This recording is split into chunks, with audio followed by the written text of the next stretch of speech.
I walked into our apartment that quiet Friday evening, takeout in hand, ready to surprise the woman I was about to marry. Instead, I opened the bedroom door and found my brother slept with my fiancée. My family forgave them and tried to reunite us. But my final decision left them in shock forever. My brother Dylan and I were close in that competitive two boys under one roof kind of way. He was a year younger than me, and we'd always been compared to each other. He was the charming, free-spirited type, while I was the one with a plan. Our sister, Mia, was the baby in our mom's shadow, always soaking up every ounce of attention she could get. Our parents, Claire and Joe, were typical Midwest parents. Mom ran the household with an iron will, and Dad was the type to crack jokes and grill steaks like it was his personal hobby. I thought I had it all figured out, a stable family, siblings I could trust, and a fiancée who I believed was my soulmate. Emma came into my life during a group project in my junior year at the University of Wisconsin-Madison. She had this magnetic energy about her that made you want to be in her orbit. She was ambitious, confident, and ridiculously attractive. I fell for her fast. By the end of the semester, we were a couple. It felt like a whirlwind, but I didn't question it because it seemed perfect. I imagined our future together, careers, kids, everything. One November, I proposed to her. It wasn't some grand gesture, just the two of us on a crisp autumn evening. She said yes, and we started planning our wedding for the following summer. It felt like the beginning of the life I'd always dreamed of, and then it all imploded.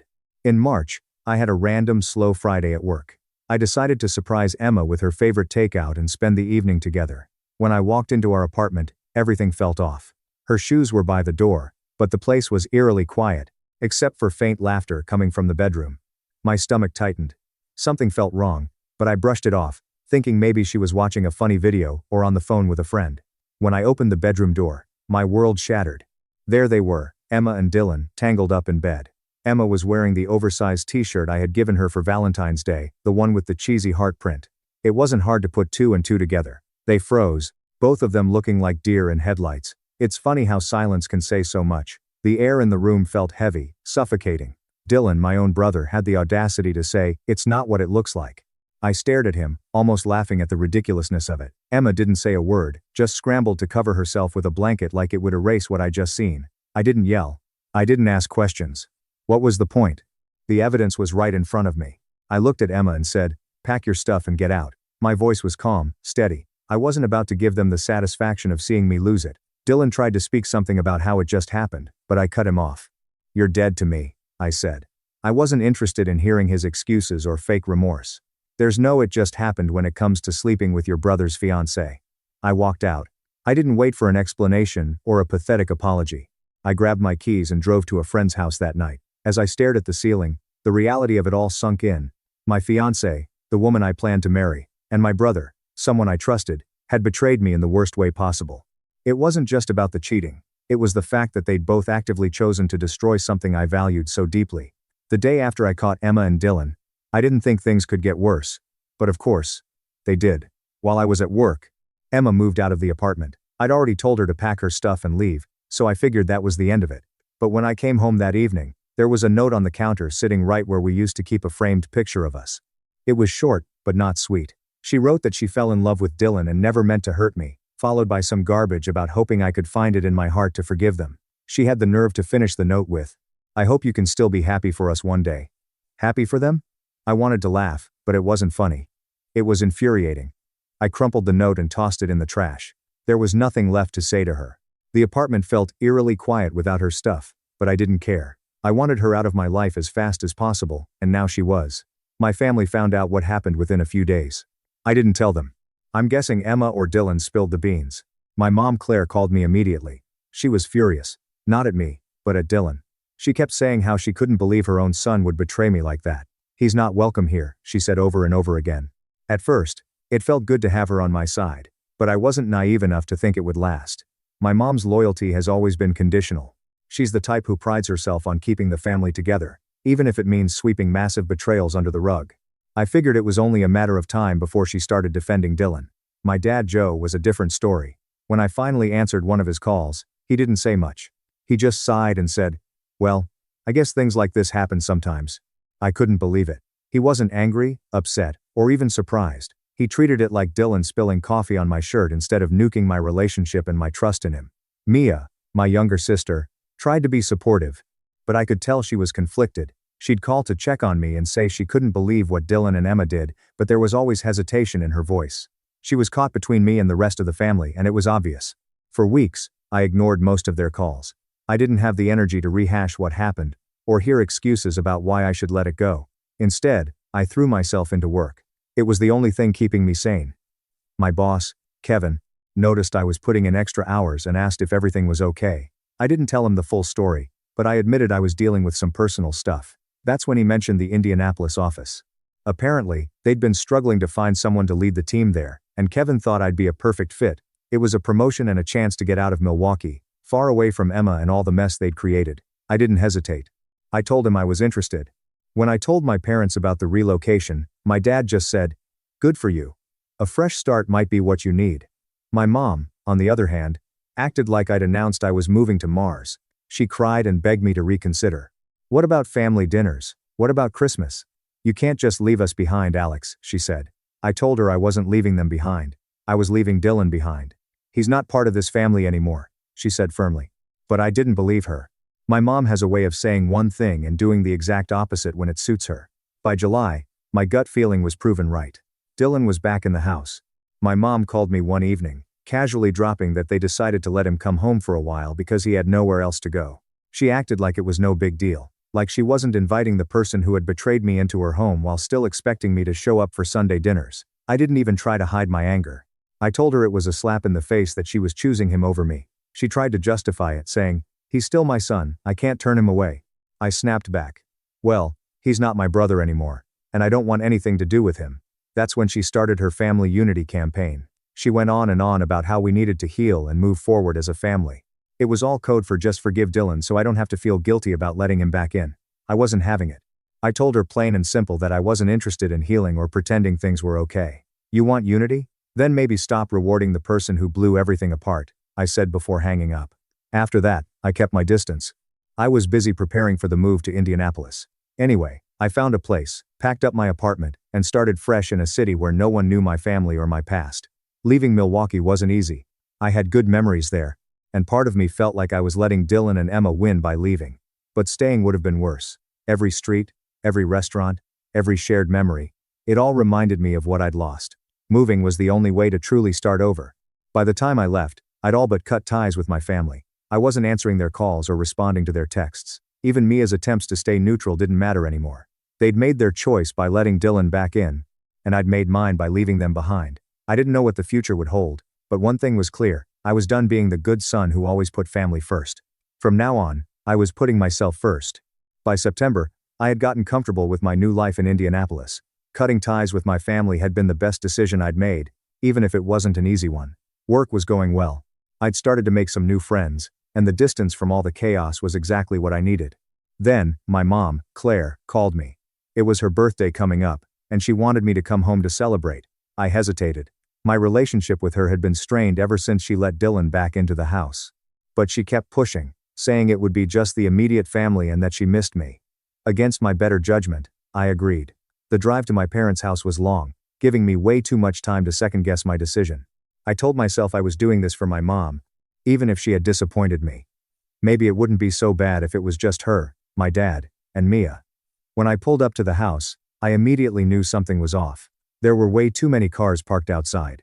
My stomach dropped when I spotted Dylan's car in the driveway. My hands gripped the steering wheel as I debated turning around, but I didn't want to give my mom the satisfaction of bailing. I decided to walk in, keep it short, and leave as soon as possible. As soon as I stepped through the door, my mom greeted me with a big smile, acting like nothing had ever happened. "Alex, I'm so glad you came," she said, pulling me into a hug. Her energy was over the top, like she was trying to smooth things over with sheer force of will. I glanced around the living room, and there they were, Dylan and Emma, sitting on the couch like they didn't have a care in the world. Emma even had the nerve to laugh at something Mia said as I stood there, frozen in disbelief. "Why are they here?" I asked, my voice low but sharp. Before my mom could answer, she grabbed my arm and ushered me further into the house. "Let's talk in the living room," she said, like that would somehow make this less awful. When we got to the living room, my mom started her usual spiel about healing and family. She sat me down and launched into this speech about how Dylan and Emma made a mistake, but were truly sorry, and it was time to move forward as a family. Dylan, ever the shameless one, chimed in with, "I'm sorry, man. It just happened." He said it like he'd spilled coffee on my shirt instead of nuking my entire life. Emma followed up with, "We never meant to hurt you." Which sounded even more ridiculous coming from her. She wasn't even trying to look remorseful. I stared at them, trying to figure out if they actually believed their own nonsense.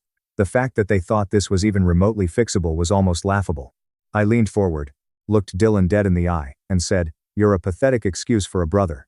Then I turned to Emma and said, "And you? I hope he cheats on you, too.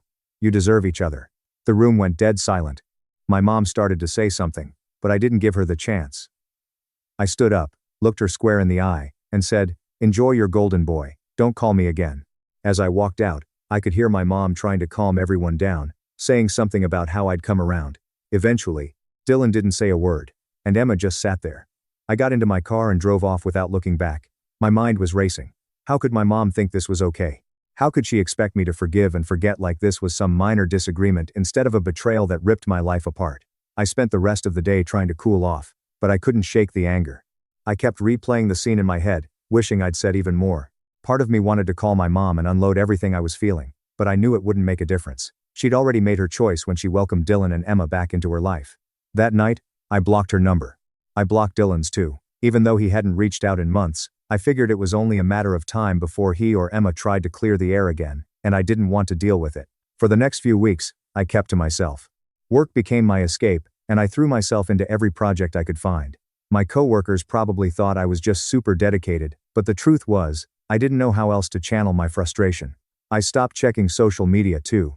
Seeing pictures of my family would only remind me of what happened, and I didn't need that kind of negativity.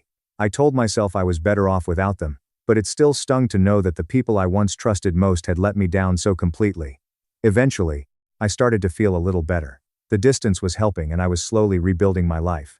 I told myself that I didn't need them, that I could create my own version of family with people who actually cared about me. But deep down, I knew this wasn't over. My mom wasn't the type to give up easily, and I had a feeling she'd find another way to drag me back into the drama. For now, though, I was content to keep my distance and focus on myself. Let them have their family unity. I'd rather be alone than surrounded by people who didn't value me. If they wanted to live in denial about what Dylan and Emma had done, that was their choice. I wasn't going to be a part of it. I didn't know what the future held. But one thing was certain. I was done letting them dictate my life. From now on, I was living on my own terms. By January, life in Indianapolis had become everything I hoped it would be. It felt good to be miles away from the chaos my family had created. I wasn't waking up every day angry anymore. I had space to breathe, think, and focus on myself. That's when Sarah, my distant cousin, slid into my messages. I barely knew her. We'd only met a few times at family events over the years, and even then, I don't think we ever exchanged more than a few words.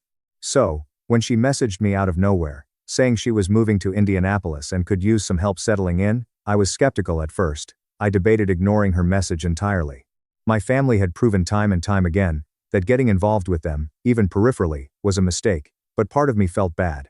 Sarah hadn't done anything to me personally, and she might not even know the full story of what had gone down. Besides, she seemed genuinely nervous about moving to a new city alone. Against my better judgment, I agreed to help her. The weekend came and I showed up at the address she sent me. It was a small apartment complex in a quieter part of town. And as I pulled into the parking lot, everything seemed normal. That was until I saw the U-Haul truck and two very familiar figures unloading boxes. Dylan and my dad. For a moment, I froze, gripping the steering wheel so hard my knuckles turned white. My first instinct was to back out of the parking lot and never look back. But before I could, the front door of the apartment opened and out came my mom. She spotted me immediately and waved like this was some sort of family reunion instead of a trap. "Alex, wait," she yelled, jogging toward my car. I put the car in park and stepped out, but I didn't move any closer. "What the hell is this?" I asked, gesturing toward Dylan and my dad, who were now standing awkwardly by the truck. My mom gave me her usual "let's all be reasonable" look, and started rambling about how Sarah just needed some help, and it made sense for the family to come together. It was clear this wasn't about Sarah at all. This was about them finding another way to force me into some kind of reconciliation. Dylan, ever the master of insincere apologies, stepped forward with tears already welling up in his eyes. "I'm sorry, Alex," he said, his voice trembling like he was auditioning. "I know I messed up. I just want to fix things." I stared at him completely unmoved. It was the same script he tried at my mom's birthday party, and it was just as pathetic now as it was then. Then my dad decided to jump in. "Alex, come on," he said. His tone, that irritating mix of exasperation and condescension he always used when he thought I was being unreasonable. You're holding onto this grudge and it's tearing the family apart. Be the bigger man. That was it. Hearing him tell me to be the bigger man, as if Dylan's actions were some minor mistake I needed to get over, sent me over the edge. He had no idea what it felt like to be betrayed by your own brother. To lose not just a relationship but the trust you had in the people closest to you. When my dad stepped closer and put a hand on my shoulder, I reacted without thinking. My fist connected with his face before I even realized what I was doing. The sound of it was sharp, and for a moment, everything went still. My dad stumbled back, holding his jaw, and stared at me in shock. Dylan looked like he wanted to disappear, and my mom predictably burst into tears. Alex, she sobbed as if I was the one ruining everything. Dylan muttered something under his breath about me going too far, but I didn't even bother responding. I turned and walked back to my car. Don't follow me, I said over my shoulder. When I got home, I blocked Sarah immediately. I didn't care if she was part of the setup or just a pawn in my mom's latest scheme.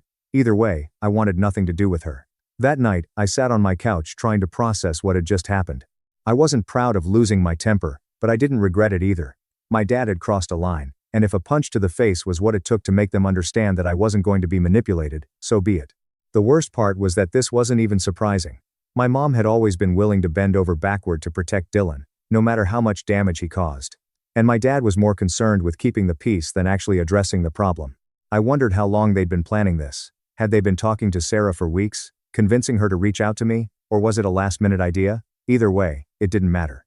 What mattered was that I'd walked away before they could rope me back in. The next morning, I woke up feeling a strange mix of relief and sadness. Relief because I'd stood my ground, but sadness because it was yet another reminder of how far gone my family was. There was no fixing this. They didn't see Dylan and Emma's betrayal for what it was, and they never would. I decided that day to cut ties even further. I wasn't going to give them any more opportunities to pull me into their mess. My life in Indianapolis was good, and I wasn't about to let them ruin it. Whatever they wanted from me, closure, forgiveness, a return to normal, they weren't going to get it. I was done being the scapegoat. The one expected to keep the family together while everyone else did whatever they wanted. By December, I was in a much better place emotionally and mentally. Life in Indianapolis was steady, and I had started dating Hannah, a 24-year-old woman who quickly became my rock. She was everything I needed. Kind, funny, supportive, and most importantly, she respected my boundaries. She knew about the mess with my family and never once pressured me to reconnect. Hannah's family lived in Chicago and she invited me to spend Christmas with them. It was the first time in years that I was genuinely looking forward to the holidays. Her parents were warm and welcoming. Her siblings were great, and there was none of the tension and drama that had plagued my family gatherings for as long as I could remember. A week before Christmas, though, I got a letter in the mail. I almost ignored it because I didn't recognize the handwriting. When I opened it, my stomach dropped. It was from my mom. She wrote that Dylan and Emma had gotten married, and that my parents were now separated. She didn't go into detail about why, but she kept emphasizing how much the family needed me this Christmas. She begged me to come home, saying it could be a chance to heal and to move forward. I read the letter twice, trying to figure out what she was really asking for. Was this about me, or was it just another attempt to fix the mess Dylan had created? The mention of their marriage made me sick to my stomach. It felt like a slap in the face, a reminder that they had moved on without a shred of remorse for what they'd done. When I showed the letter to Hannah, she suggested I let it go. You don't owe them anything, she said gently. If it's just going to hurt you, there's no reason to put yourself through that. She was right, of course, but a small part of me still felt guilty. Not for cutting them off, but for the fact that I couldn't shake the sense of obligation my mom always tried to instill in me. In the end, I decided to spend Christmas with Hannah's family. They lived in a cozy house in the suburbs of Chicago, and as soon as we arrived, I knew I had made the right choice. Her parents greeted me with hugs, and her mom immediately started fussing over whether I liked hot chocolate or mulled cider better. It was simple and wholesome in a way I hadn't experienced in years. We spent Christmas Eve decorating the tree, baking cookies, and playing board games. It was the kind of holiday I'd always wanted, but never really had. For once, I wasn't waiting for some kind of argument to break out. Christmas morning was just as peaceful. Hannah's family had a tradition of opening presents in their pajamas, and they even had a stocking for me with my name on it. It was thoughtful, simple, and made me feel like I belonged. But even in the middle of all that warmth and happiness, the thought of my family lingered in the back of my mind. I couldn't help but wonder what they were doing. Was my mom sitting alone in the house? Was my dad celebrating at all? Were Dylan and Emma playing happy couple while the rest of them pretended everything was fine? I pushed the thoughts aside and focused on the moment. I wasn't going to let their drama ruin this for me.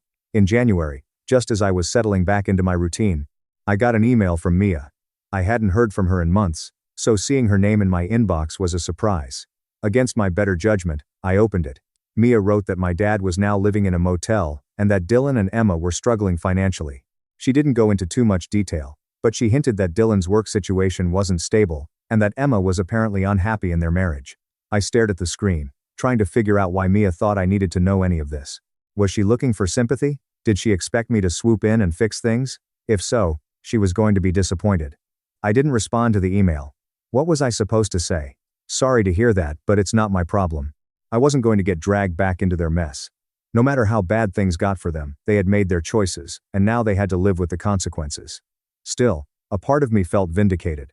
They were struggling, and while I didn't take pleasure in their suffering, I couldn't help but feel like it was karma catching up to them. Dylan and Emma had destroyed my life, and now their perfect little bubble was starting to crack. Hannah noticed I was quieter than usual that evening and asked if everything was okay.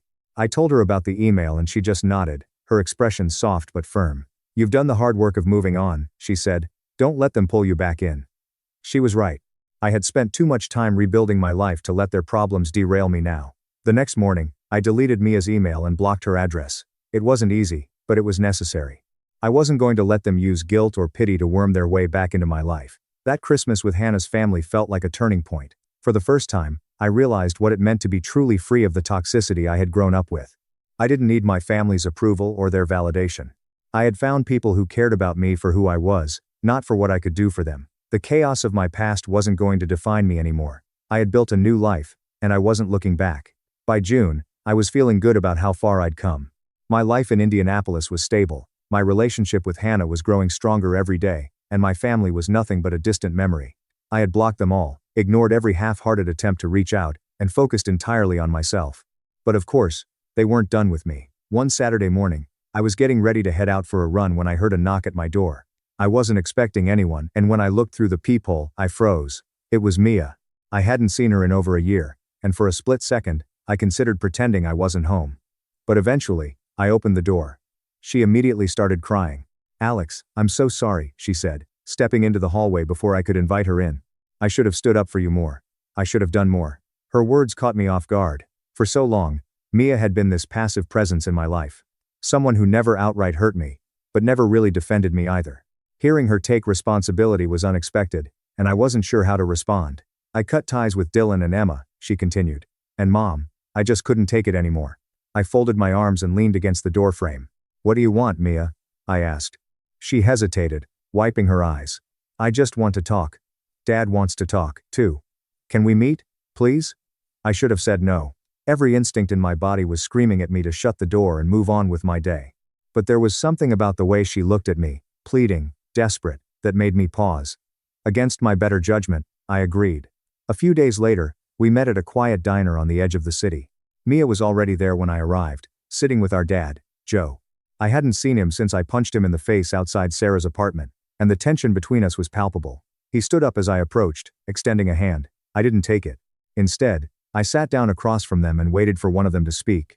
I'm sorry, my dad said finally, his voice low. For everything. I should have done more to protect you. I should have handled things differently. It wasn't much, but it was more than I expected. For a brief moment, I felt a flicker of hope that maybe, just maybe, things could be salvaged. Then the door to the diner opened, and my mom walked in.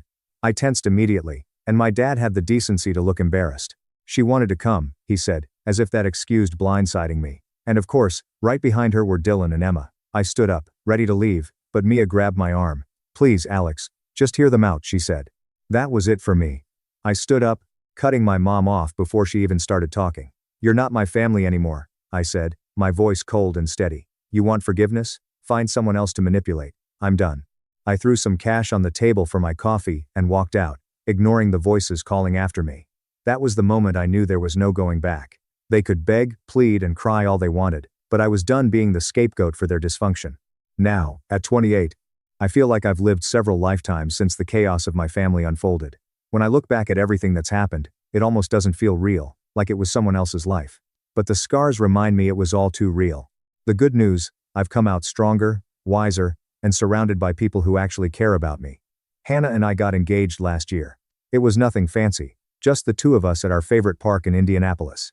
I didn't go for some grand gesture because I'd learned that real love doesn't need a spectacle. When I asked her to marry me, she cried and said yes immediately. That moment felt like the final piece of the puzzle I'd been trying to solve since everything fell apart. She's not just my fiancée, she's my partner in every sense of the word. She supported me through all the ups and downs, listened without judgment, and never once tried to push me back toward the family I left behind. With her, I feel safe in a way I never thought possible after what Dylan and Emma did. The biggest news though, we're expecting our first child. It's a boy, and every time I think about holding him for the first time, I get this overwhelming mix of excitement and nervousness. I never thought I'd be ready for fatherhood after the mess I grew up in. But Hannah's confidence in us gives me hope. We're going to do everything we can to give our son a life full of love, respect, and stability. The kind of life I didn't have. One of the first steps I took toward completely cutting ties with my family was changing my last name. I didn't rush into it. For a while, I thought it might be too extreme or that it wouldn't make much of a difference. But as time went on, I realized that my last name felt like an anchor to the past, and I was ready to let it go. It was a strange feeling, standing in the courthouse and filling out the paperwork. When the judge signed off on it, I felt this unexpected sense of relief, like I'd finally closed a door I'd been afraid to shut completely. I chose a last name that felt meaningful to me, something tied to a personal hero rather than my family tree. Hannah was fully supportive. She even joked that she'd take my new last name once we got married, saying, "We're starting our own legacy now." That really stuck with me. The idea of creating something new, something separate from all the pain and betrayal became my focus.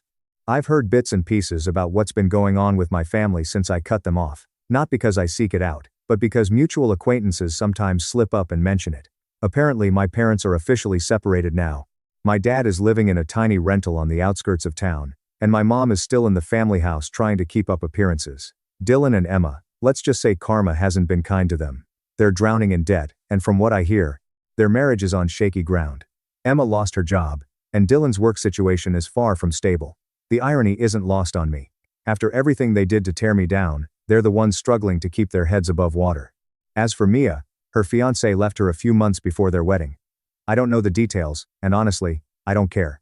2. She made her choice to stand by Dylan and Emma when it mattered most, and that's not something I can forgive. The last time I heard from any of them directly was over a year ago when my mom sent me another letter begging me to reconnect. I didn't even open it. I tossed it straight into the trash. Whatever regret they feel now is their burden to carry, not mine. One of the biggest lessons I've learned through all of this is the importance of setting boundaries. For so long, I let my family push me around, guilt me into forgiving them, and make me feel like their problems were my responsibility. Cutting them off wasn't easy. It was messy, but it was the only way to truly move forward. Sometimes I wonder if my family ever looks back and regrets their choices. Do they think about the pain they caused? Do they realize how much they lost by betraying me? I'll probably never know, and that's okay. Their regret or lack of it doesn't matter anymore. What matters is that I finally found peace. If anyone reading this is going through something similar, let me tell you. It's not easy to walk away from toxic relationships, especially when they're family. But sometimes it's the only way to protect your peace and create the life you deserve. You're not obligated to keep people in your life just because of shared DNA.